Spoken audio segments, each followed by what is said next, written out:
무소부재와 임재. 코로나19로 시시각각 어려움이 더해지고 있다. 확진자와 사망자 수가 눈덩이처럼 불어나고 있다. 행정명령의 수위는 갈수록 높아지고 있다. 거리는 날로 황량해지고 자영업자들은 계속 문을 닫고 있다.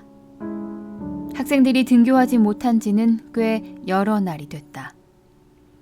500명 이상 모일 수 없다고 한 지 며칠이 안 돼 50명 이상 모일 수 없다고 했다. 필자가 사는 미국 뉴욕의 상황이다. 뉴욕의 이웃한 뉴저지는 현재 야간 통행 금지 중이다. 앞으로 어떻게 될지 아무도 모른다. 아니, 하나님만 아신다. 필자가 섬기는 퀸즈 장로교회는 50명으로 숫자를 제한해 사순절 새벽 예배를 계속 드리고 있다. 매일 예배를 드리며 미국 대통령과 정부, 한국 대통령과 정부, 각 나라의 의료진과 환자들을 위한 간절한 기도의 시간을 갖는다. 이럴 때 교회가 사회적 거리두기에 앞장서며 집에 머무는 것이 옳다는 의견을 왜 안 듣겠는가? 하나님의 영광과 교회의 책임과 사회의 안전을 아우르는 의견임에 동의한다. 이런 위기의 때에 정부의 중요한 역할이 있고 의료진의 생명을 건 역할도 있다. 그리고 교회의 역할도 분명하다. 하늘의 문을 두드리며 자복하고 긍휼을 구하는 기도는 교회의 독특한 역할이다. 어디서든 기도할 수 있겠지만 정부의 방침을 준수하며 무엇보다 하나님의 지키심을 구하며 모여서 기도하는 길을 간다. 아무튼 숫자 제한 때문에 예배에 나오고 싶어도 나올 수 없다. 성도들은 너무나 예배를 그리워하고 있다. 눈에는 주렁주렁 눈물로, 목에는 타는 목마름으로 예배를 갈망한다. 그렇다, 예배는 갈망이다. 그러고 보니 그동안 예배를 별 갈망 없이 드린 적이 많았는데 갈망이 없는 자는 예배자로 적합하지 않음을 이번 기회에 온몸으로 깨닫게 됐다. 예배자라면 하나님이 초청하시는 영광스러운 예배에 갈망으로 응답하며 나가야 한다. 영혼의 갈망은 물론 육체의 앙모도 있어야 한다. 하나님이여, 주는 나의 하나님이시라. 내가 간절히 주를 찾되 물이 없어 마르고 황폐한 땅에서 내 영혼이 주를 갈망하며 내 육체가 주를 앙모하나이다.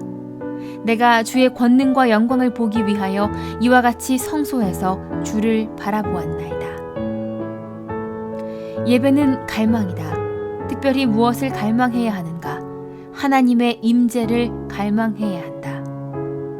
하나님은 어디에나 편재하신다. 무소부재하신 하나님이시다.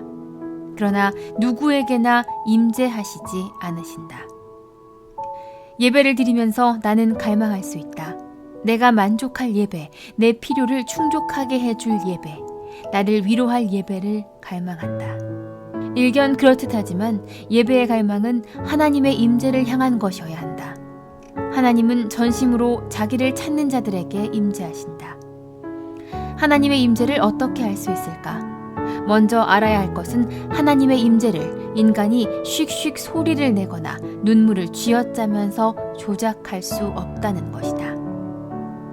인간이 하나님의 임재를 만들려고 조작하는 것과 인간이 하나님의 임재를 전심으로 갈망하는 것은 엄연히 다르다. 임재는 땅에서 만드는 것이 아니라 하늘에서 내려오는 것이다. 말씀 가운데, 찬양 가운데, 기도 가운데, 성례 가운데, 그리고 모든 예배 순서 가운데 하나님은 다양하게, 강력하게, 따뜻하게 임재하신다.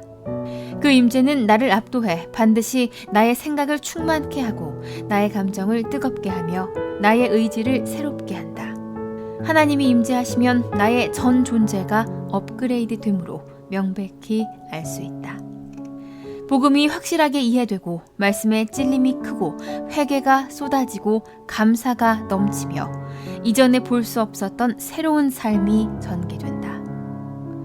하나님의 임재는 특정 교회와 어떤 시대의 큰 부흥을 통해서도 확실히 알 수 있고 볼 수 있다. 예배는 하나님의 놀라운 임재를 갈망하는 것이다.